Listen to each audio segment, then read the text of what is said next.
The site is in the Botanic Garden. Botanic Garden was founded by John Henslow, who was Charles Darwin's professor. In fact, when Darwin was on the Beagle, going around the world collecting samples, all the samples came back to Henslow, and we have them in the building here. They're actually in the herbarium in the building.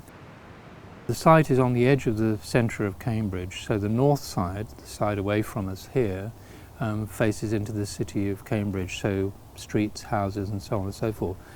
We created a more formal elevation for that side, a more closed elevation. It's looking onto other houses.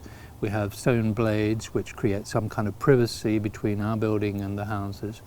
But those elements, the stone blades and then the concrete forms, as they come around to the garden towards the countryside, moving out of the cities, they unfurl, they unfold out into the garden.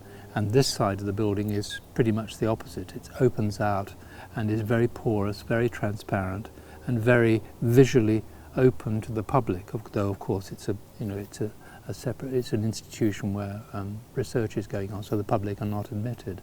Although we have a public cafe where people can come in, have a cup of tea, and see the building and understand what's going on here.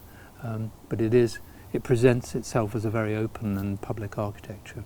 And the garden itself is laid out as systematic planting. It was seen as a 19th century scientific research tool. So in a way the garden is the past of plant science and the building is the future, and in that way the two things actually come together, and that was what was exciting. So the professor who was running the garden, John Parker, a wonderful guy, actually welcomed the building into the garden. When we were interviewed, John asked us the question, what impact is this going to have on the garden? And we weren't entirely sure how to respond to this, because obviously it was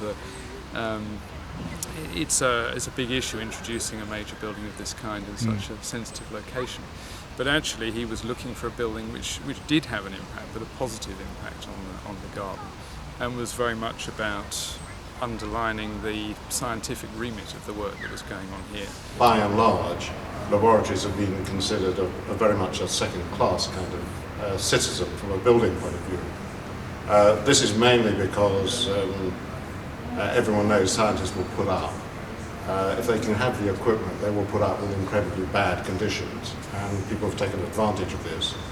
We came to the conclusion there was an opportunity really to build up a world-class building here, which could compete against the best kind of scientific laboratories in the world. There have not been very many of those in England, and that would actually fully utilise this site. The labs are all on one level, and because of the way we arranged the building, we're able to get daylight into all the labs, and that's really unusual for a lab to be day-lit. We can get 500 lux, which is the kind of working levels, for 60% of the year, so it saves massively on energy. And the labs are very flexible, so labs can be converted into computational suites or even write-up areas and so on, because part of our brief was, nobody knew what the science was going to be, so the building had to be open to the future and very adaptable. We thought that this could be a courtyard building. A courtyard was a way of capturing the space of the garden. The other thing about the courtyard, it gave us the opportunity of having, if you like, a 21st century cloister around it. We call it the street, where scientists could move, walk, have conversations, because one of the other great challenges, apart from all the technical challenges of the building, was the social challenge of creating a community of scientists and getting scientists to talk to one another about their research, because they all tend to work in separate compartments. So how do you get them to talk to each other and put one piece of research with another and create that kind of eureka moment? People can get very much fixed in their own laboratory and not mix across the building. There's also a fundamental point which Roger pointed out to me, which is by and large scientists don't do stairs, so you need to have them all on the same floor if you want them to interact. Yeah. Has it brought more people in? It has brought a lot more people in, yes. It's brought a lot more people to the cafe and to the garden as a whole. It's been very successful, and it does engage them and make visual the scientific work that's going on here in a way that didn't happen before. We were asked to create a building that would lift the standards of a science laboratory. something special that would give plant scientists especially status, and also as a recruitment tool to attract scientists from around the world. It's true that a lot of scientific laboratories are in basements and, pretty miserable kind of spaces.